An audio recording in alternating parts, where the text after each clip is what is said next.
Punta muna ako sa kabilang bahay.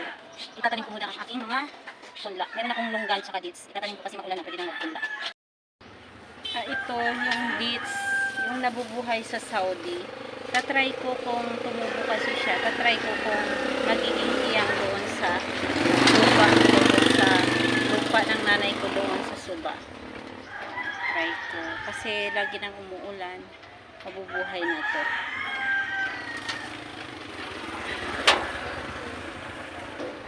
Sana mabuhay. Alis na. Pakakainin ko na rin ang aking mga aso, mamaya susunduin ko na rin yung anak ko.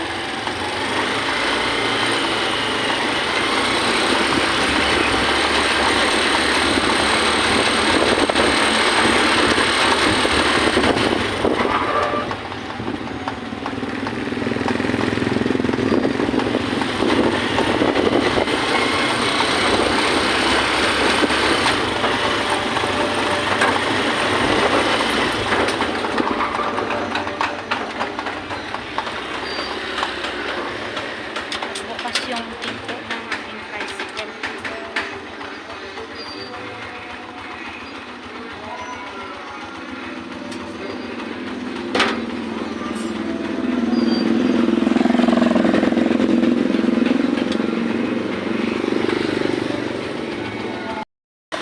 Sabay ko si Renren Colette kasi kapitbahay namin yan doon sa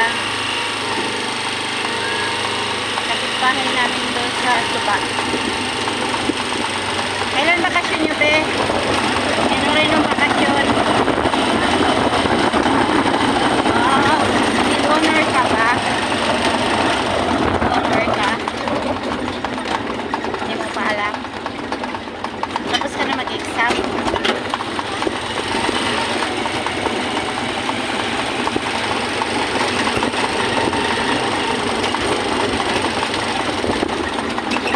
Kararay susunod na nanay mo? Panaw ka lang? Susunod rin.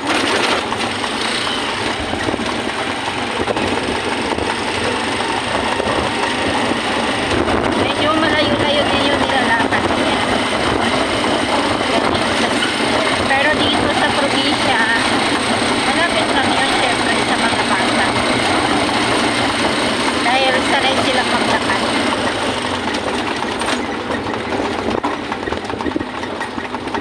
Dali, mabas ka, go. Sila nga. Pamalanaw.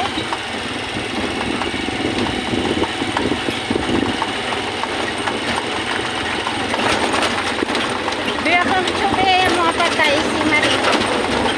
Kawan? Ako kain tarabangan. Yan. Patay.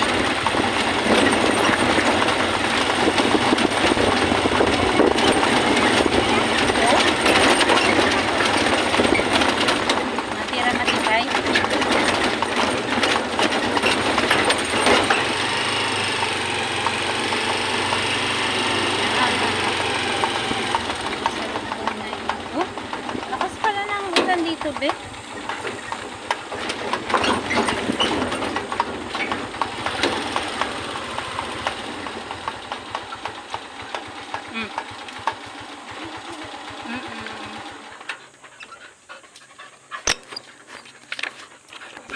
Hindi ko kasi sila napuntahan dito kagabi.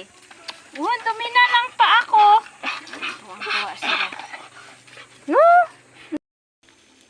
Dito ko siya itatanim sa harap ng bahay ko. Sana mabuhay to kasi nabubuhay naman to sa Middle East eh. Mainit doon.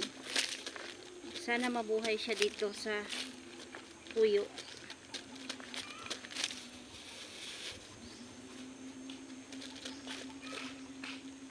Medyo malalim na yung ugat niya. Mahaba na yung ugat niya.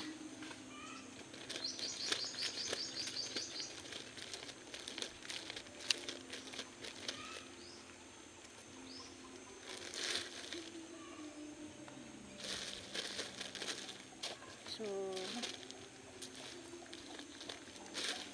sana mabuhay ka.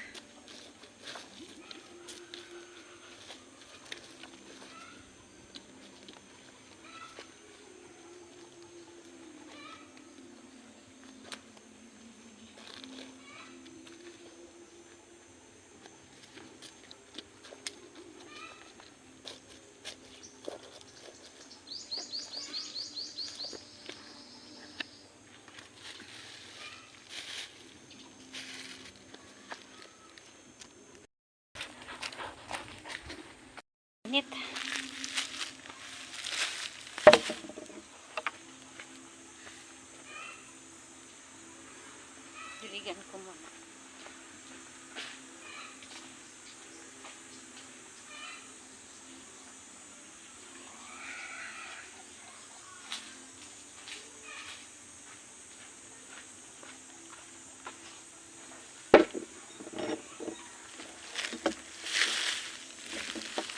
Uwi muna ako kasi susunduin ko na rin yung anak ko sa school.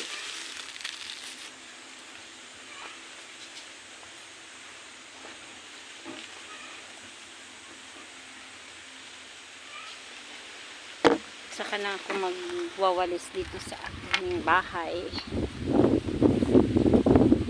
Oh, sarap ng hangin. Yung maganda dito sa bukid, maraming puno. Hindi ko talaga pinapaputol yung mga puno na nakapalibot dito sa aking bahay para pag mainit, pwede kang lumabas at sumilong, di ba?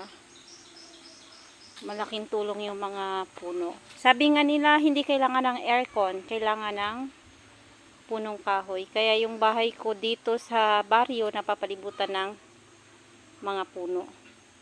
At nagtatanim pa ako ng mga puno na namumunga para mapapakinabangan din balang araw.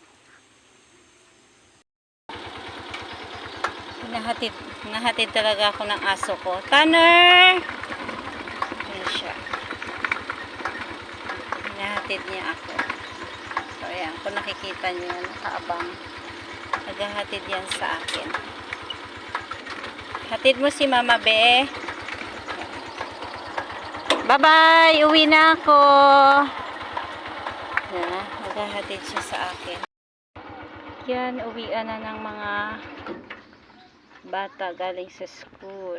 Naglalakad lang sila. Yung nangunguha pa ng mga aratilis yung bata. Ganyan po yung mga bata dito, hindi na sinusundo. Lalakad na sila pa uwi.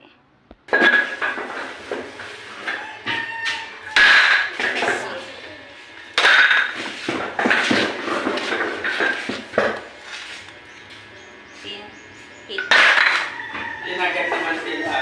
Kaya tingnan ko diyan kay.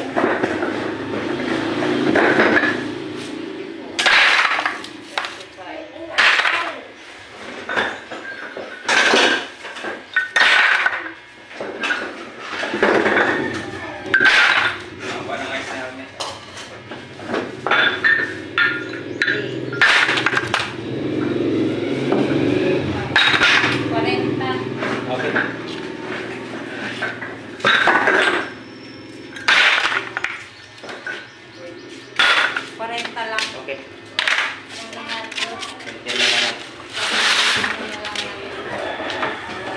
Hindi na lang ako.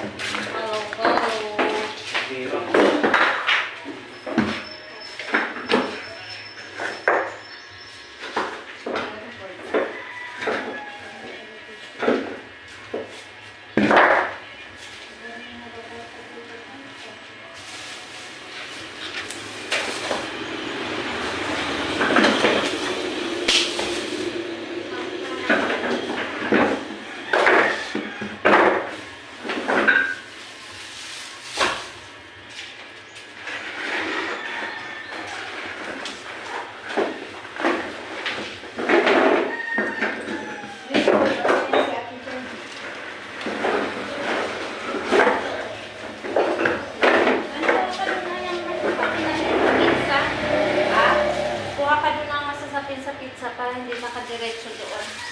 Pag nababasag yung ano, dumadami yung tela. Anong tela? Diyan ang kuha ng steamer. Di ba may isa pa yan?